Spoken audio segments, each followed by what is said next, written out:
ہم مقابلہ کریں کس چیز میں؟ دین میں مقابلہ کریں ایک دوسرے سے کہ یار اس آدمی نے یہ دین کا کام کیا ہے، میں اس سے زیادہ دین کا کام کروں گا. اس نے اللہ کی راہ میں 100 روپے لگائے، میں 150 روپے لگاؤں گا. اس نے 4 رکعت نفل پڑھی ہے، میں 6 رکعت پڑھوں گا. اس نے 1 قرآن ختم کیا ہے، میں 2 قرآن ختم کروں گا. اس نے اپنے 1 بچے کو حافظ بنایا، میں اپنے 2 بچوں کو حافظ بناؤں گا. یہ جناب اپنے 1 پڑوسی کا خیال رکھتا ہے، میں اپنے 2 پڑوسیوں کا خیال رکھوں گا. یہ اپنے بیوی بچوں کے ساتھ اچھے طریقے سے پیش آتا ہے، ان کا خیال رکھتا ہے، میں اس سے زیادہ اپنے بیوی بچوں کا خیال رکھوں گا. یہ لوگوں کے کام آتا ہے، لوگوں کو صدقہ دیتا ہے، زکوٰۃ دیتا ہے، میں اس سے زیادہ لوگوں پہ خرچ کروں گا. یہ مقابلے کی چیز ہے. اور جب یہ مقابلہ ہم شروع کر دیں گے نا، ہمارا معاشرہ جنت بن جائے گا. بن جائے گا نہیں بنے گا؟ ہر آدمی اگر دوسرے سے نیکی میں آگے بڑھنے کی کوشش کرے تو معاشرہ کیا بن جائے گا؟ جنت بن جائے گا. اور ہر آدمی دوسرے سے دنیا کے معاملے میں آگے بڑھنے کی کوشش کرے تو معاشرہ کیا بن جائے گا؟ جہنم بن جائے گا. اور بنا ہوا ہے ہمارا معاشرہ.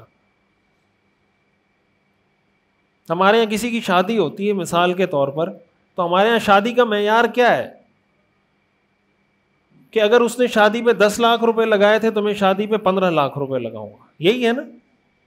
اس نے اگر 100 لوگوں کو دعوت دی تھی تو میں کم از کم 300-400 لوگوں کو دعوت دوں گا. اس نے اپنے اس میں 1 ڈش رکھی تھی تو میں 2 ڈشیں رکھوں گا. اس نے 2 رکھی تھی تو میں 3 رکھوں گا. اب پیسے تو پورے ہوتے نہیں ہیں، اس کے لیے قرض لینا پڑتا ہے. یار میرے بیٹے کی شادی ہے، قرض دے دو. بیٹی کی شادی ہے، اس کو جناب یہ دینا ہے وہ دینا ہے، مجھے قرض دے دو. 1 لاکھ ایک سے قرض لیے، 1 لاکھ ایک سے لیے، 2 لاکھ ایک سے لیے، 5 لاکھ ایک سے لیے. بچے کی شادی ہو گئی، بچی کی شادی ہو گئی، اب سر پکڑ کے بیٹھا ہوا ہے. اب آئے گا مولوی صاحب کے پاس، مولوی صاحب تعویذ دے دو، قرضہ بہت ہو گیا ہے، قرضہ اتر جائے کسی طرح. تو مولوی صاحب جب یہ تقریر کر رہا تھا اس وقت سمجھ میں نہیں آ رہی تھی. جس مولوی صاحب کے پاس تعویذ لینے کے لیے آیا ہو کہ قرضے کے لیے کوئی وظیفہ بتا دو، تو جب مولوی صاحب کہہ رہا تھا لوگوں سے قرضے مت لو، اپنے آپ کو تھوڑا خیر ہے نیچے دکھا دو کہ یار میں 10 لاکھ خرچہ نہیں کر سکتا، میں بیٹے کی شادی پہ 5 لاکھ خرچہ کروں گا. لوگ بولیں گے نا یار اس نے 10 کیے تھے اس نے 5 کیے. بولنے دو یار، کیا جاتا ہے کسی کے بولنے؟ کوئی گند ہے کہ آپ کے ماتھے پہ آ کے چپک جائے گا؟ آپ 1000 کوششیں کر لو لوگوں کو خوش کرنے کی، دنیا میں کوئی کسی سے خوش ہوتا نہیں ہے. شادی پہ آپ خرچہ کرو نا، لوگ جب جائیں گے نکلیں گے کہیں گے گوشت کچا تھا، گوشت صحیح پکا ہوا نہیں تھا. آپ نے اپنی جان مار دی، حلال حرام کی پرواہ کیے بغیر پتہ نہیں کیا کچھ کر دیا. اور جاتے ہوئے لوگوں کا تبصرہ کیا ہے؟ مسالہ بہت زیادہ تھا یار، مزہ نہیں آیا. تو کیا فائدہ ہوا؟ یہ 10 لاکھ روپے آپ قرض نہیں لیتے تب بھی یہی کہتا، 10 لاکھ قرض لے لیے اسی کے لیے لیے تھے، وہ جاتے ہوئے پھر بھی یہی بول رہا ہے. تو کیا فائدہ ہوا؟ اس سے اچھا نہیں تھا اللہ کو راضی کر لیتے.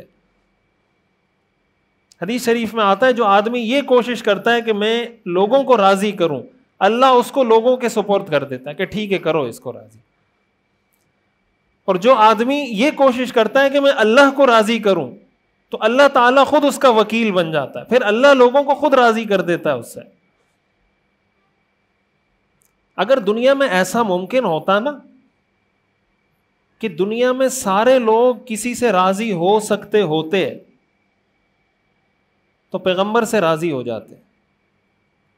کس سے راضی ہو جاتے؟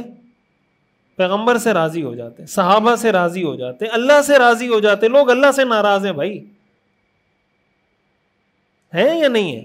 دنیا میں ایسے لوگ ہیں نا جو اللہ کو نہیں مانتے ہیں نا. جس اللہ نے پیدا کیا، جس اللہ نے دل دیا، آنکھیں دی، کان دیے، جگر دیا، پھیپڑے دیے، گردے دیے، پورا جسم دیا، اولاد دی، اس اللہ سے لوگ راضی نہیں ہیں. تو میرے اور آپ سے راضی ہو جائیں گے؟ جس اللہ نے سب کچھ بنا کے دیا، سب کچھ دیا، یہ آسمان زمین، یہ ہوا سورج فضا پانی سمندر، یہ سب اللہ نے ہمارے لیے بنایا، لوگ اللہ سے خوش نہیں ہیں. تو آپ سے کیسے خوش ہو سکتے ہیں بھائی؟ تو یہ طے شدہ بات ہے کہ آپ جو کچھ آپ کے بس میں آپ کر لیں، اینڈ میں کوئی نہ کوئی آپ کو ملے گا جو کہے گا کہ میں آپ سے خوش. تو اس سے اچھا نہیں تھا ایک اللہ کو خوش کر دیں، باقی لوگ خود ہی خوش ہو جائیں گے.